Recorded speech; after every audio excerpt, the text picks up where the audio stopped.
nursing home, but when you get there, you notice that she is sitting in the corner of an empty room alone crying, while all of the other residents are in the other room eating lunch. And when you go to find a nurse to bring awareness to the fact that she's sitting alone, all the nurse says is that, oh, I must have forgot to bring her in there, and makes no immediate attempt to try and include her with the other residents. Although this is a hypothetical situation, things like this occur all across the United States. I am sure that most of us in here have a grandparent, great-grandparent, or even someone we simply care about who is living with a disability or in a facility such as a nursing home or an assisted living apartment. And all of us in here one day will be old ourselves and will probably want to be taken care of.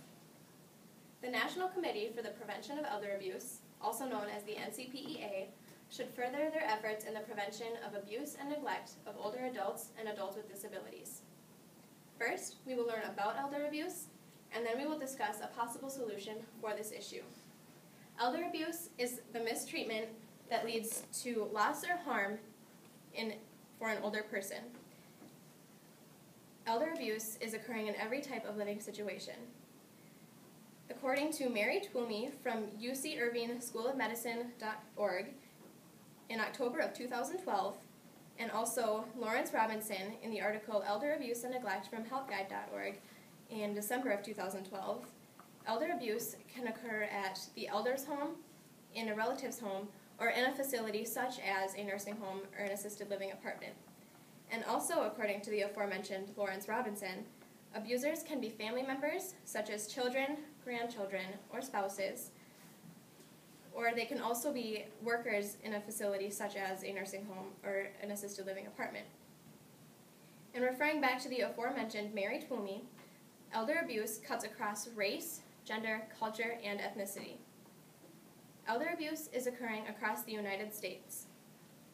According to the aforementioned, as well as Zinke Dong in the article Culture, Diversity, and Elder Abuse on American Society of Aging.org on February 14th of 2013, 10% of the elder population in the United States have experienced elder abuse in the past year.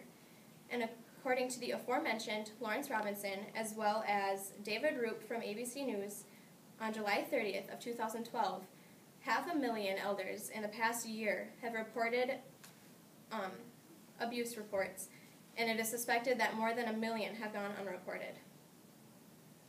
According to both the aforementioned Lawrence Robinson and David Roop, elder abuse can be very harmful.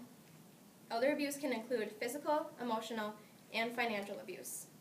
Physical can include hitting or striking, or anything as extreme as the improper use of drugs or confinement. Emotional abuse can be anywhere from intimidation and humiliation to isolation and ignoring the elder in a nursing home. And financial abuse can include anything as minor as stealing cash from the elder, or anything as extreme as forging their signature or participating in identity theft. So now that we know a little bit about elder abuse, let's take a look at a possible solution for this issue. The National Committee for the Prevention of Elder Abuse, also known as the NCPEA, should further their efforts in the prevention of elder abuse. We can develop and expand on new services to match up with the growing needs of elder abuse victims.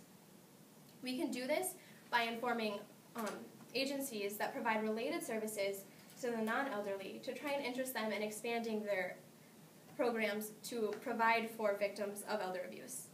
And we can also inform policymakers and foundations, and we can do this by providing testimony in a hearing or arranging meetings with policymakers to try and get them to focus more on the elder abuse issue.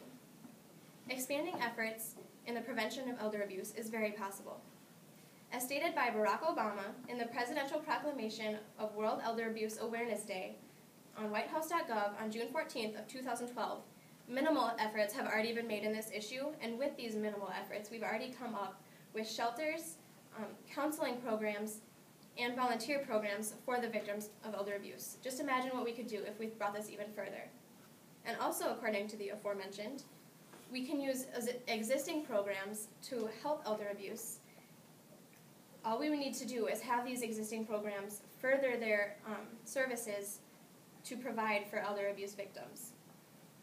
everyone can benefit from the prevention of elder abuse.